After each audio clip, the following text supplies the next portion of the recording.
Episode 92. Nonsense? Are you questioning my skill? The absence of these herbs in the garden has nothing to do with my skill. They are all manifestations of the world's spiritual chi, a naturally occurring variety. Where on earth are we supposed to find seeds for those? And even if they managed to get their hands on seedlings, those plants could never survive in ordinary conditions. No matter how much effort they put in, it would all be a complete waste of time. Otherwise, do you think I would have let them go? No seeds? How is that possible? Why would it be impossible? Think about it. If something so useful to cultivators, yet nearly extinct in the wild, could be artificially cultivated, wouldn't the major sects have planted it in vast fields long ago? Why would foundation establishment pills be getting rarer every year? No matter how effective the green liquid is at accelerating growth, it's useless if you don't even have the basic seeds to work with. You can't create something from nothing. If there's nothing else, I'll be on my way. I'll be back in 2 months for the next batch of herbs. Unaware of the odd look on Han Li's face, Elder Ma turned to leave. But if a batch of the main ingredients for the foundation establishment pill can be produced every 10 years, where do they all come from? If what you say is true, and they require such a unique environment to grow, then they must have a specific fixed location, right? Han Li's mind raced, and a new path immediately presented itself. No seeds? That's fine. What about the immature seedlings? If we find enough of them, we can still force them to mature. Seems your curiosity really is quite something. However, I suggest you give up on that idea. Going to that god-forsaken place to find those 3 rare herbs is practically suicide. The little old man didn't even bother to look back. He just tossed out that one frigid remark, then flew off without another glance. Left behind, Han Li stood there in a daze, not moving a muscle for a long time. I must obtain these 3 rare medicines. Even if you don't tell me, do you think I can't find out from someone else? During his 2 years at Yellow Maple Valley, aside from Elder Ma, Han Li had only grown somewhat familiar with 2 others, Steward Yu and the technique-transmitting disciple Wu Feng. As for that Steward Yu, he was far too cunning and opportunistic. Han Li didn't care for dealing with him, so his first stop was to find that senior brother Wu Feng. If I can't get any leads from him, I'll have to make a trip to that greedy old man at the Moondew Hall. He's bound to know something. But I'm afraid I'll have to part with some money. When Han Li arrived at the transmission pavilion set aside for low-ranking disciples, Wu Feng was right there, explaining basic spells to a few youths. Upon seeing Han Li, he gave only a slight nod of acknowledgement before continuing with his work. Han Li wasn't bothered by this and waited patiently to the side. He knew the man was just being overly responsible. Speaking of this senior brother Wu, Han Li genuinely held a measure of respect for him.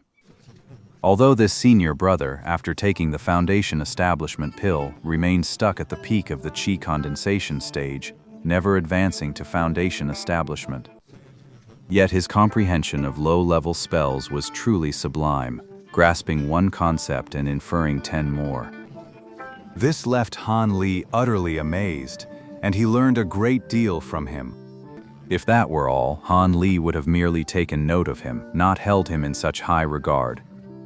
What truly astonished him was that ever since senior brother Wu took on the role of teaching techniques, he had treated every fellow disciple who came to him for guidance with absolute impartiality. He patiently shared his own insights and experiences, seemingly holding nothing back. This revelation left Han Li genuinely taken aback. To be honest, Han Li didn't believe for a second that this guy was genuinely that virtuous. He figured he'd just run into another hypocrite, someone who was exceptionally good at putting on a show. So, he had always kept a polite but distant, lukewarm attitude towards him. But after interacting with him for over a year, Han Li finally confirmed from Senior Brother Wu's daily conduct and every action that he wasn't putting on an act. He was genuinely and sincerely helping all his fellow disciples. This left Han Li stunned for quite a while. He couldn't bring himself to agree with Senior Brother Wu's methods, but the man's character was truly beyond reproach. So he made a conscious effort to get to know him better. They weren't bosom buddies yet, but they were certainly closer than your average fellow disciples. This Senior Brother Wu really is explaining things in great detail. He spent over 2 hours just on a basic mid-tier fire snake technique, even demonstrating it several times so the group could get a proper feel for it. Truth be told, aside from the few he'd acquired at the very start, Han Li hadn't really learned many other elemental spells. In those 2 years, he'd merely managed to fully master the techniques he hadn't yet grasped. This left him utterly disappointed in his own aptitude, making his desire for the Foundation establishment pill all the more intense. The few youths finally finished asking their questions and took their leave of the room. Wufeng then turned to Han Li and said, Junior Brother Han, it's been a while since you've been here. Have you decided to start learning intermediate spells? You know my aptitude, Senior Brother. It took me 2 years just to master those basic low-tier spells. Tackling the more difficult mid-tier ones, I'd probably need 7 or 8 years to achieve even modest results. I think I'll just pass. Oh, Junior Brother, how can you be so disheartened? You know, even if your aptitude is a bit lacking, diligence can make up for it. If you dedicate yourself to cultivation, you can still achieve great things. Han Li knew the other's advice came from a good place, so he could only give a couple of non-committal grunts of agreement. He then steered the conversation elsewhere, finally asking about the main ingredients for the Foundation establishment pill. So, Junior Brother Han, you want to know where to find spirit herbs like the jade marrow fungus? That's right. You've been with the sect for many years, Senior Brother. You must know something about it, right? Well, I do know a little about it, yeah. But I'm telling you, Junior Brother, you should just give up on that idea. That place is not only incredibly dangerous, but under normal circumstances, it's completely inaccessible. You can only enter at a specific time and place, and even then, only with the help of a senior from the sect. It turns out, such spiritual herbs had already become scarce in the cultivation world long ago, and in ordinary places they had vanished completely. The only places they can still be found now are the so-called Forbidden Lands. Since even cultivators call them Forbidden Lands, these places are of course extremely dangerous. They're typically located in remote, harsh environments. Some are even the lairs of demons and monsters, requiring one to fight their way through every obstacle to pass. Others are sealed by ancient restrictive spells, requiring great effort to break through before entry is even possible. For Yellow Maple Valley and the other cultivation sects of UA country, the primary ingredients for their annual Foundation establishment pills have always come from the latter type of forbidden ground, a place sealed away by an ancient wind attribute restriction.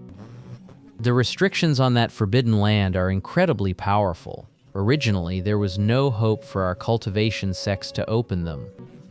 Later, it was discovered that the restriction weakens for 5 days every 5 years. During that window, if several core formation cultivators combine their power to force it open, they can temporarily create a passageway, allowing a limited number of people to enter. But at that moment, when the passageway appeared and all the cultivators tried to enter, another unexpected event occurred.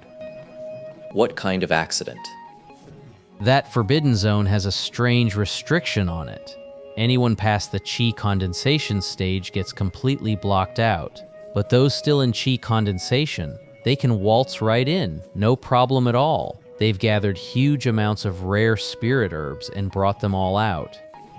This discovery immediately shook the entire UA Kingdom's cultivation world. So every 5 years, the major sects would send a batch of disciples below the Foundation establishment stage into the Forbidden Zone to gather vast quantities of spirit herbs. And of course, the main ingredients for the Foundation establishment pill are the absolute top priority. If that's the case, why did you tell me to give up all hope? Has something else gone wrong? That's exactly right. In the beginning, the disciples of the various cultivation sects could still operate without interfering with each other. For the chosen disciples, this was a plum assignment. But as the years of relentless harvesting wore on, the spiritual herbs within the Forbidden Land grew increasingly scarce. Fights and disputes between sects over a single rare plant began to erupt with alarming frequency. Then, several centuries ago, during one such conflict, a disciple even lost their life. That fatal incident tore the last shred of civility between the major sects. They now openly embraced the brutal creed of the strong devouring the weak, encouraging their disciples to plunder from others. This turned the expedition into a blood-soaked affair.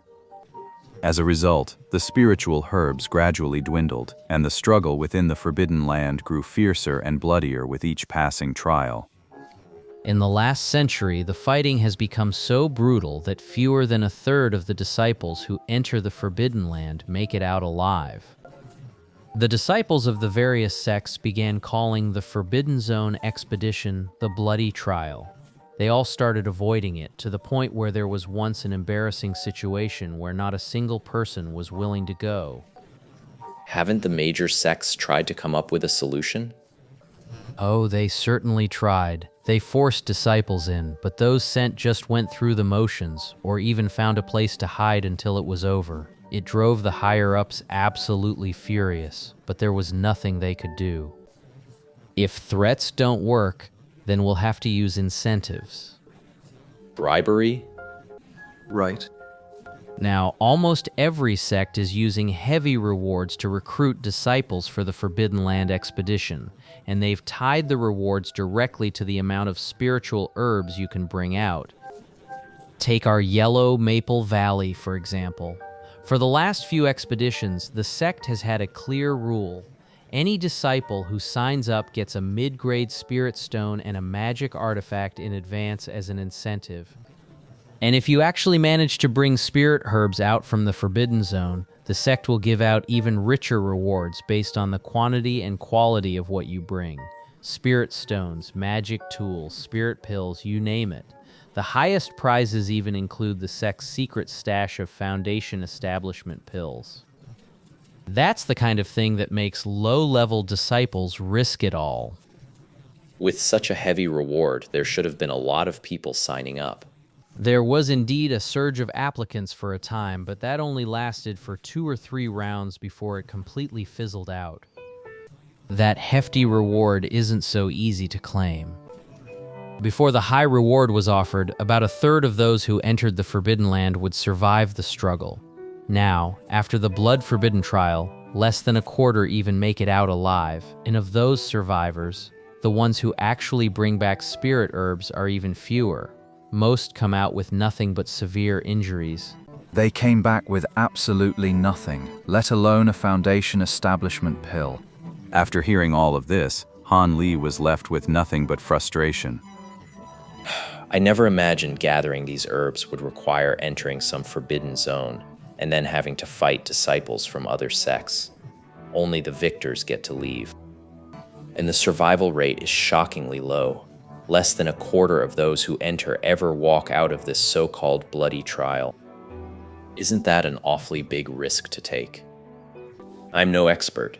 Among the low-level disciples of Yellow Maple Valley, I'm only about average. I don't have profound magic power, nor have I mastered any powerful spells. My only shields are a few decent magic tools and a brain that's not too stupid.